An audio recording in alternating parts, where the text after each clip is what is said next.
Desde los sospechosos lapsos de tiempo y el inquietante silencio radiofónico de los funcionarios del Vaticano el día en que murió el Papa Francisco, hasta las profecías que predijeron no solo su muerte, sino también la de su sucesor, e incluso la verdad sobre lo que discutió con el vicepresidente de los Estados Unidos pocas horas antes de fallecer, está claro que el Vaticano está ocultando información que hará lo que sea para mantener en secreto. El Vaticano está restándole mucha importancia. Pero los secretos tan grandes nunca permanecen ocultos por mucho tiempo.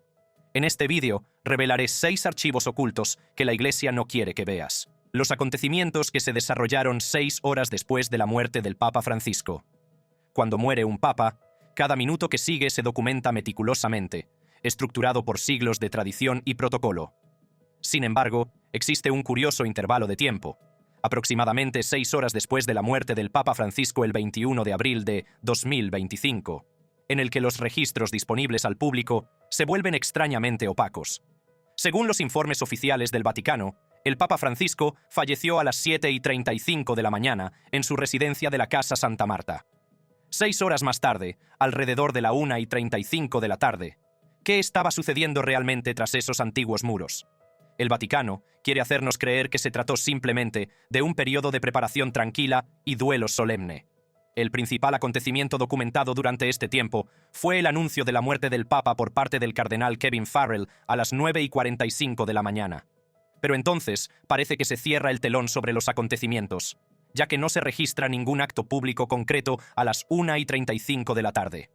Este vacío temporal se ha convertido en objeto de intensas especulaciones y escrutinio.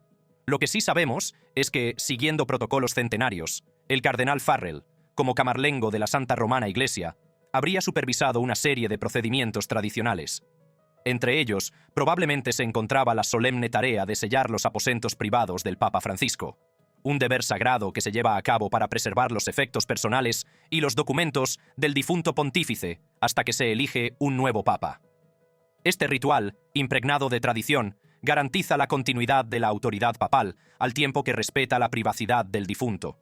Al mismo tiempo, los funcionarios del Vaticano habrían estado coordinando la llegada de condolencias de líderes mundiales y figuras religiosas, preparando el traslado del cuerpo del Papa a la Basílica de San Pedro, que tendría lugar 2 días después, el 23 de abril, y comenzando a organizar el funeral previsto para el 26 de abril.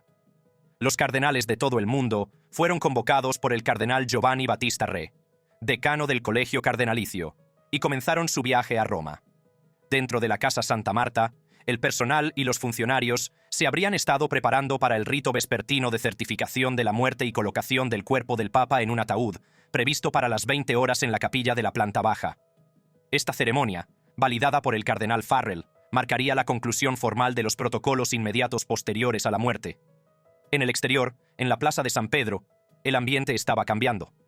A mediodía, los dolientes habían comenzado a reunirse para rezar y rendir homenaje al Papa Francisco. La reunión espontánea reflejaba el impacto global de su papado y la respuesta inmediata del público a su muerte. Romanos y visitantes internacionales encendían velas y rezaban, y su presencia colectiva constituía un testimonio visual de la influencia de Francisco. En todo el mundo, la noticia resonó de manera diferente. En Argentina, los dolientes se reunieron en la Catedral Metropolitana de Buenos Aires para reflexionar sobre el legado de su compatriota, que había ascendido al cargo más alto de la Iglesia Católica. En Ciudad de México, se celebró una misa en la Basílica de Guadalupe, en la que los asistentes expresaron su admiración por la comprensión de Francisco de la cultura latinoamericana. El misterio de estas 6 horas va más allá de la mera curiosidad. Según la Constitución Universi Dominici Gregis, que establece los procedimientos para la transición papal, se deben tomar ciertas medidas en una secuencia precisa. Sin embargo, el carácter privado de los procedimientos del Vaticano durante la sede vacante, que significa período de silla vacía, hace que el registro público siga siendo incompleto. ¿Qué conversaciones se mantuvieron entre los cardenales presentes? ¿Qué decisiones inmediatas sobre el próximo cónclave se discutieron? ¿Qué información se ocultó deliberadamente al público? El cardenal Farrell asumió la administración temporal del Vaticano durante este período de sede vacante, supervisando las operaciones diarias y preparando el cónclave que comenzaría el 7 de mayo de 2025. Los mecanismos de transferencia de poder dentro de la Iglesia Católica se pusieron en marcha de forma silenciosa, pero definitiva, preparando el escenario para lo que vendría después. Más tarde esa noche, a las 8:02 p.m., el doctor Andrea Arcangeli publicó el informe médico oficial que confirmaba las causas de la muerte, que incluían antecedentes de problemas respiratorios, hipertensión arterial y diabetes tipo 2. Este informe, difundido por la oficina de prensa de la Santa Sede, proporcionó el contexto médico del fallecimiento de Francisco. Pero, ¿contaba toda la historia?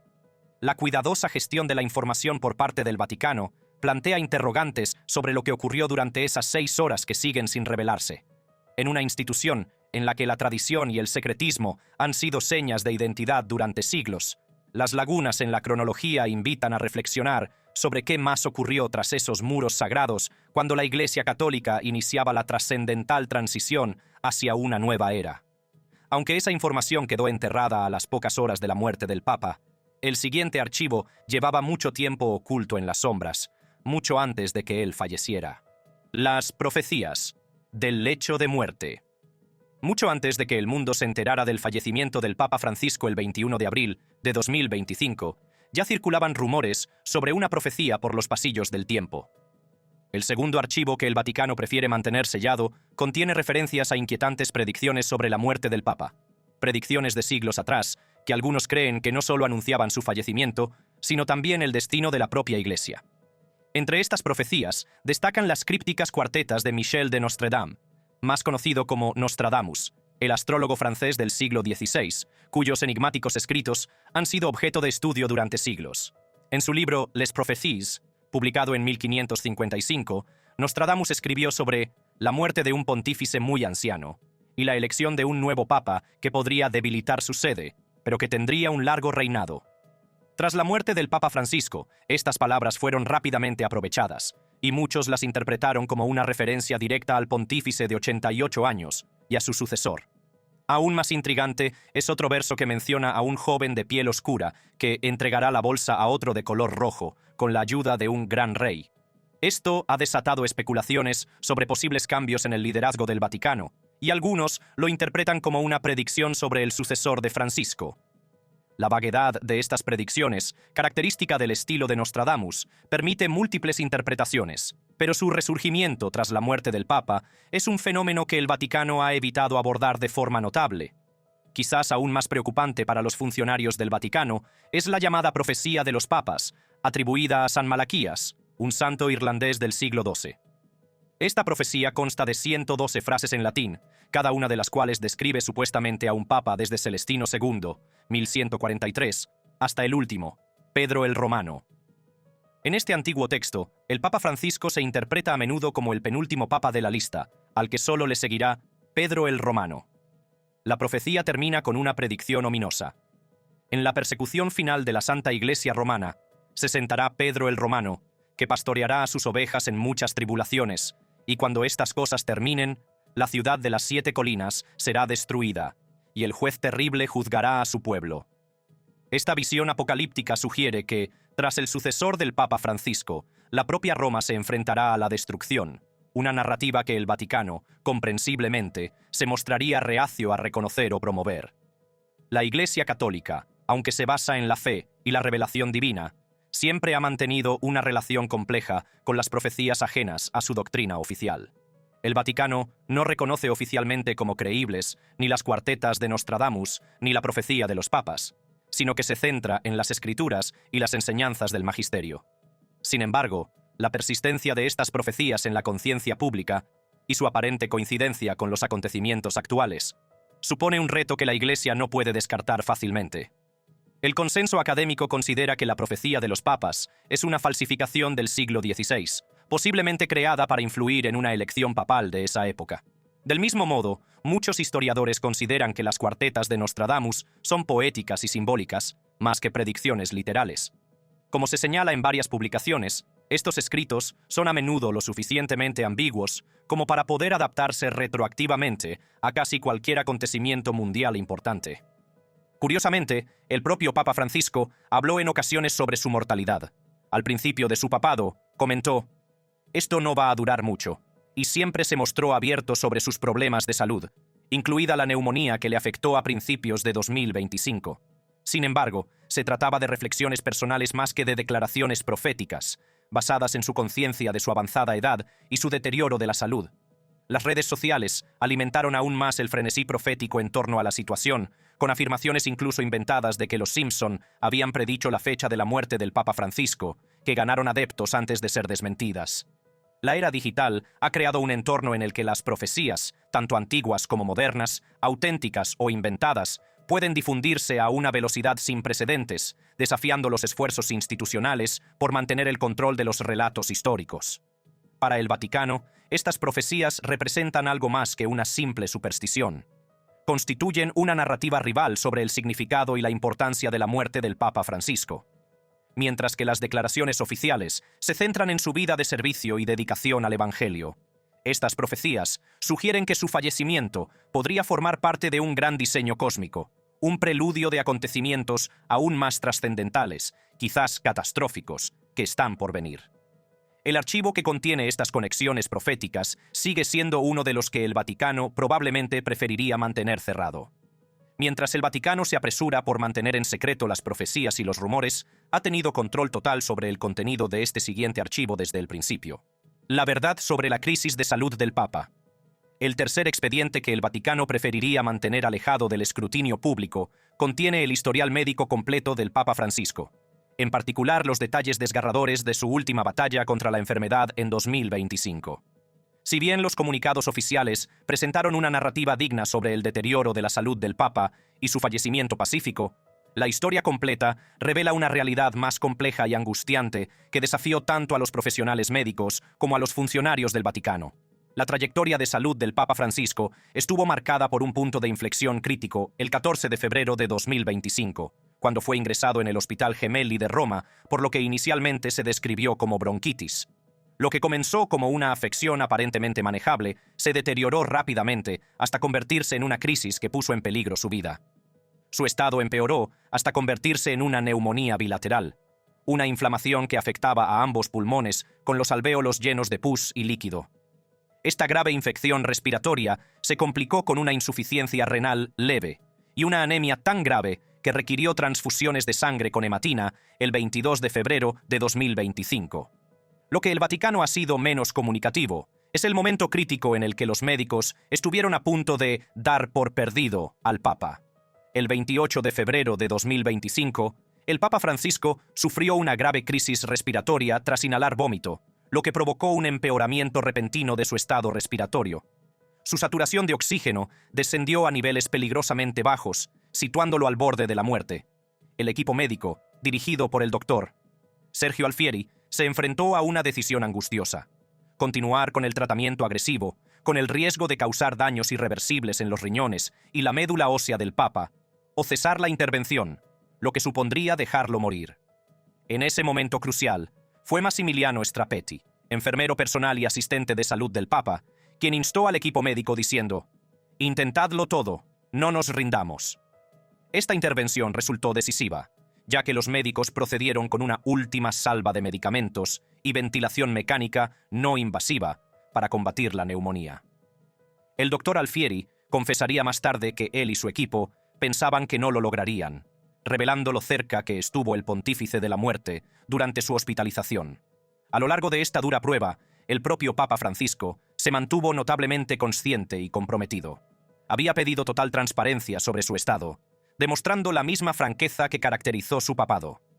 El 10 de marzo de 2025 ya no se encontraba en peligro inminente, aunque su recuperación sería prolongada y difícil. Tras una hospitalización sin precedentes de 38 días, la más larga de su papado, fue dado de alta el 23 de marzo de 2025 y regresó al Vaticano con instrucciones de 2 meses de convalecencia y terapia continuada. El historial médico del Papa se extendía mucho más allá de esta última hospitalización. Cuando era un joven de 21 años, se sometió a una operación para extirparle parte del pulmón debido a un caso grave de pleuresía, una intervención temprana que influiría en su salud respiratoria a lo largo de toda su vida. Más recientemente, en julio de 2021, se sometió a una hemicolectomía izquierda para tratar una diverticulitis, lo que requirió una estancia de 11 días en el Hospital Gemelli. En junio de 2023, se sometió a una cirugía abdominal para reparar una hernia incisional y extirpar tejido cicatricial, lo que requirió otra hospitalización de 9 días. Más allá de estos episodios agudos, el Papa Francisco luchó contra enfermedades crónicas que afectaban a su funcionamiento diario. Sufría de ciática dolorosa, que le afectaba al nervio ciático y le causaba molestias en las piernas. Su movilidad se vio aún más comprometida por problemas en las rodillas, que a menudo le obligaban a utilizar una silla de ruedas, un andador o un bastón, una manifestación visible de sus limitaciones físicas que incorporó a su identidad pública, lo que le valió el elogio de los católicos discapacitados. La causa oficial de la muerte de Francisco, el 21 de abril de 2025, fue registrada como un accidente cerebrovascular, seguido de un coma y un colapso cardiocirculatorio irreversible. El informe médico, publicado por el Dr. Andrea Arcangeli en la noche de su muerte, enumeraba los factores que contribuyeron a ella, entre ellos una insuficiencia respiratoria aguda causada por una neumonía bilateral multimicrobiana, bronquiectasias múltiples, ensanchamiento anormal de las vías respiratorias, hipertensión arterial y diabetes tipo 2. Lo que el Vaticano se ha mostrado más reticente a destacar es la acumulación de problemas de salud a los que se enfrentó el pontífice de 88 años en sus últimos meses, y la notable resistencia que demostró. A pesar de su frágil estado, apareció en la plaza de San Pedro en silla de ruedas el domingo de Pascua, 20 de abril de 2025, justo un día antes de su muerte, para bendecir a los fieles, demostrando su compromiso con sus deberes pastorales incluso cuando su cuerpo le fallaba. El Vaticano reveló algunos detalles sobre los problemas de salud del Papa, pero en lo que respecta a la siguiente información, ha guardado silencio absoluto. ¿Por qué se retrasó el anuncio de la muerte del Papa? El cuarto archivo que el Vaticano podría preferir mantener clasificado se refiere al curioso momento en que se anunció la muerte del Papa Francisco y al inexplicable retraso que siguió a su fallecimiento. Según los informes oficiales, el Papa Francisco murió a las 7:35 de la mañana del 21 de abril de 2025, en su residencia de la Casa Santa Marta, en la Ciudad del Vaticano. Sin embargo, el anuncio de su muerte se produjo mucho más tarde, a las 9:45 de la mañana, a cargo del cardenal Kevin Farrell, camarlengo de la Santa Romana Iglesia. Esto crea un enigmático intervalo de 2 horas y 10 minutos entre el fallecimiento del Papa y la notificación oficial al mundo. En una institución en la que se observan meticulosamente el protocolo y los procedimientos, especialmente en torno a la muerte de un pontífice, este retraso plantea interrogantes. ¿Qué ocurrió durante esos 130 minutos de silencio? ¿Quién sabía de la muerte del Papa antes del anuncio público? ¿Y qué actividades se llevaron a cabo antes de que se informara al mundo? El anuncio del cardenal Farrell fue cuidadosamente redactado y pronunciado con solemnidad. Queridos hermanos y hermanas, con profundo dolor, debo anunciar la muerte de nuestro Santo Padre Francisco. A las 7:35 de esta mañana, el obispo de Roma, Francisco, ha vuelto a la casa del Padre. Toda su vida ha estado dedicada al servicio del Señor y de su Iglesia.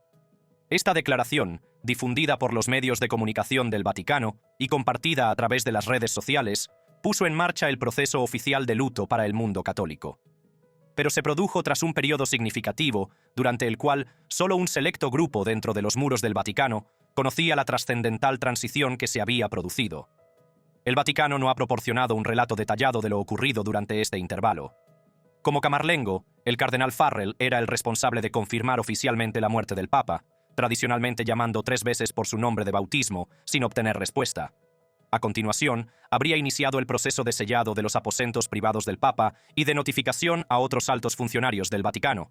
Este lapso entre la muerte y el anuncio no es inédito en la historia del Vaticano, pero en la era digital de la comunicación instantánea representa un intervalo significativo durante el cual se tomaron decisiones sobre cómo se presentaría al mundo el fallecimiento de Francisco.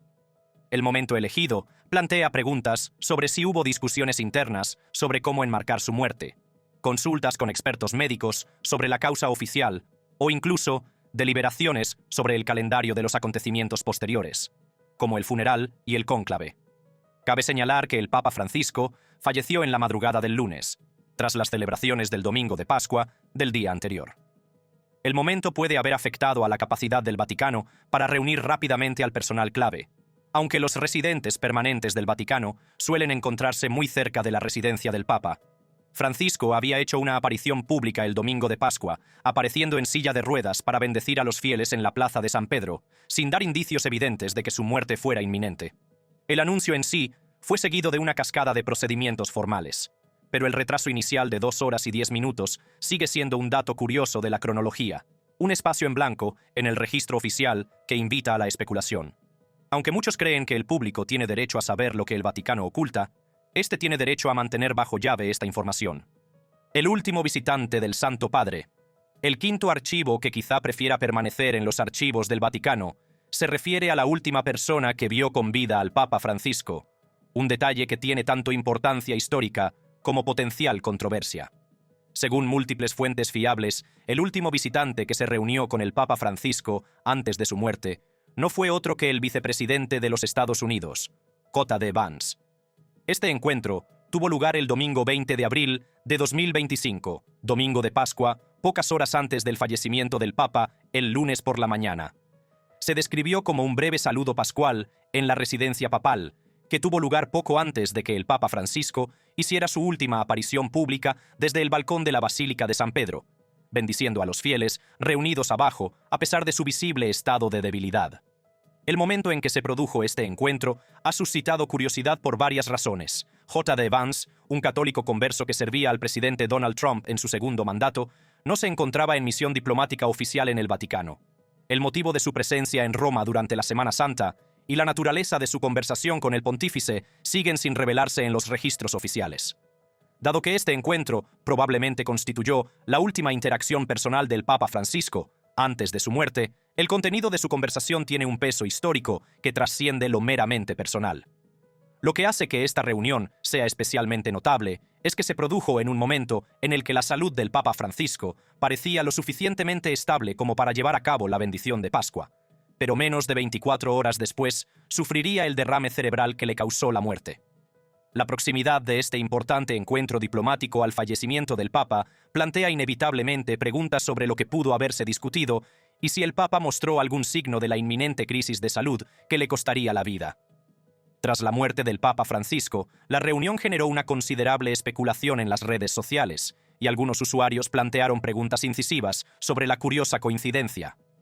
Los protocolos del Vaticano suelen mantener registros detallados de las audiencias papales, especialmente las que involucran a altos funcionarios del gobierno.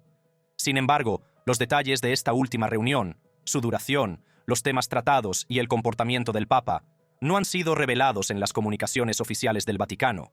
Esto crea un vacío de información que inevitablemente se llena de conjeturas. El cargo de Vance como vicepresidente de la administración Trump añade otra capa de complejidad a este encuentro.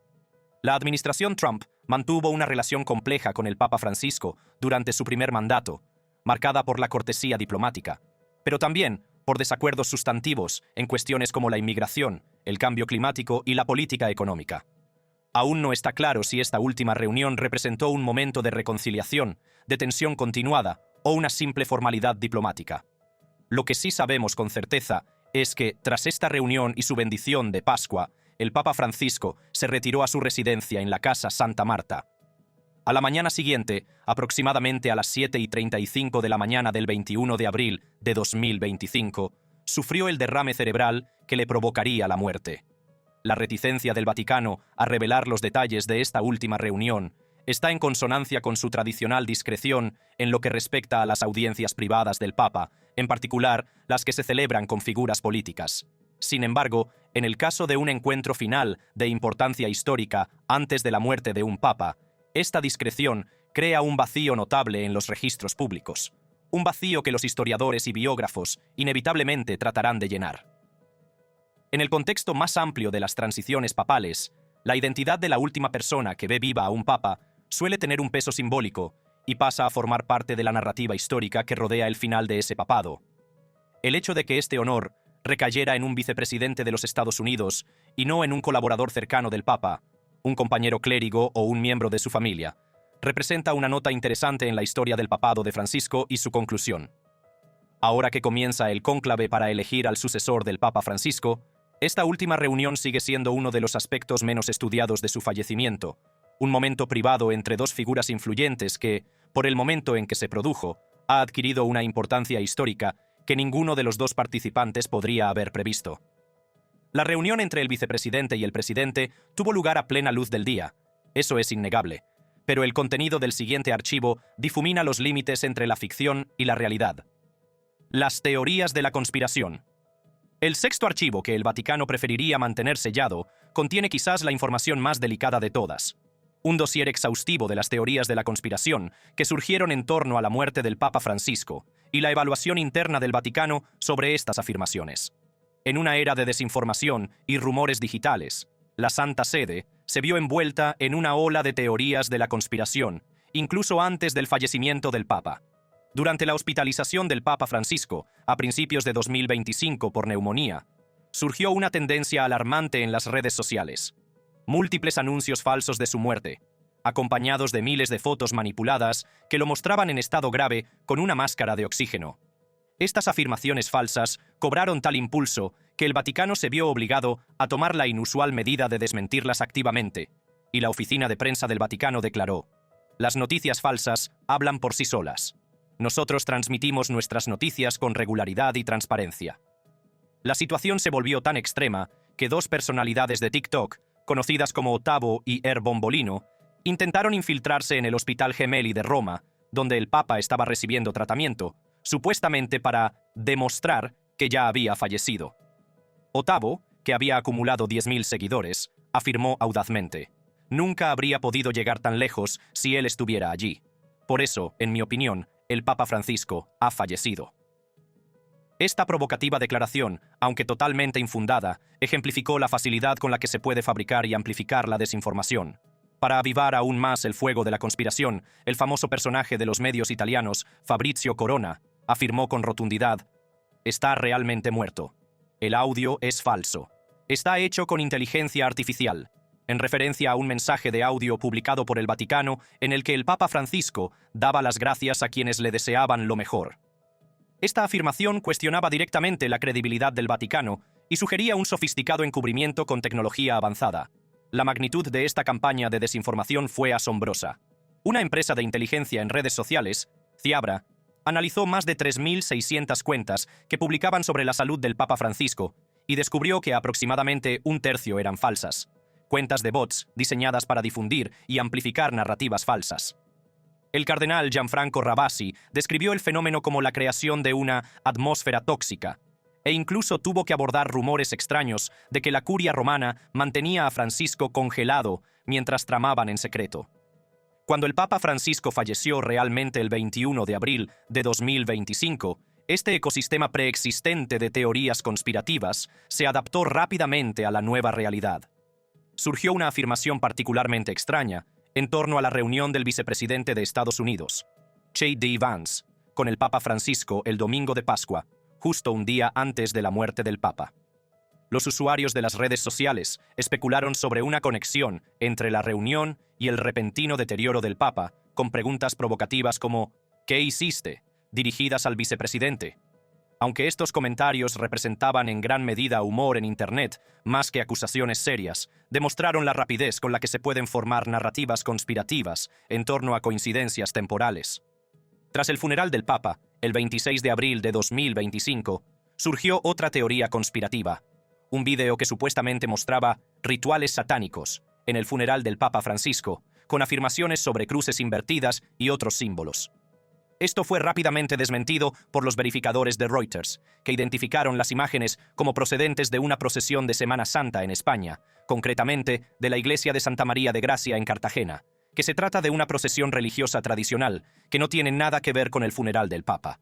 De manera similar, una foto de 2014 del Papa Francisco, estrechando la mano del superviviente del Holocausto Eliezer Greenfeld, durante su visita al memorial del Holocausto Yad Vashem en Jerusalén, fue tergiversada como prueba de supuestos vínculos con la familia Rothschild, blanco frecuente de teorías conspirativas antisemitas.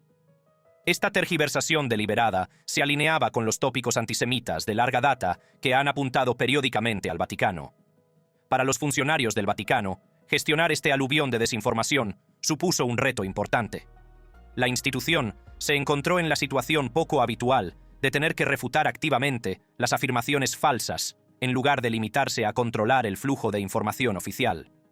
La reputación histórica del Vaticano en materia de secretismo lo hizo, paradójicamente, más vulnerable a las teorías conspirativas, ya que el escepticismo sobre su transparencia creó un terreno fértil para narrativas alternativas. El aumento de la desinformación tras la muerte del Papa Francisco reflejó patrones similares observados tras la muerte de otras figuras importantes, como la reina Isabel II, lo que sugiere que estos momentos cruciales de la historia atraen ahora de forma habitual esfuerzos coordinados para difundir información falsa, independientemente de las circunstancias específicas o de las personas implicadas. Si bien algunas teorías conspirativas en torno a la muerte del Papa Francisco fueron casos relativamente benignos de humor en Internet, o malentendidos, otras representaron intentos deliberados de socavar la credibilidad del Vaticano o promover narrativas partidistas. La distinción entre especulación orgánica y campañas coordinadas de desinformación representa una dimensión crucial de la evaluación interna del Vaticano sobre estas teorías. En una época en la que la verdad misma parece cada vez más cuestionada, el análisis privado del Vaticano sobre las teorías conspirativas en torno a la muerte del Papa Francisco representa un fascinante estudio de caso sobre cómo las instituciones antiguas deben adaptarse a los retos de la información moderna, un expediente que la Santa Sede sin duda preferiría que permaneciera cerrado al escrutinio público. Al concluir nuestra exploración de estos 6 archivos ocultos, quizás el homenaje más apropiado al Papa Francisco sea reconocer tanto la dimensión institucional como la humana de su fallecimiento, y reconocer que, bajo los anuncios formales y los procedimientos ceremoniales, se esconde una historia de fe genuina, notable resiliencia y, en última instancia, aceptación pacífica de la mortalidad. Gracias por vernos. Si te ha gustado este video, haz clic en uno de los recuadros que aparecen en tu pantalla para ver más contenido similar.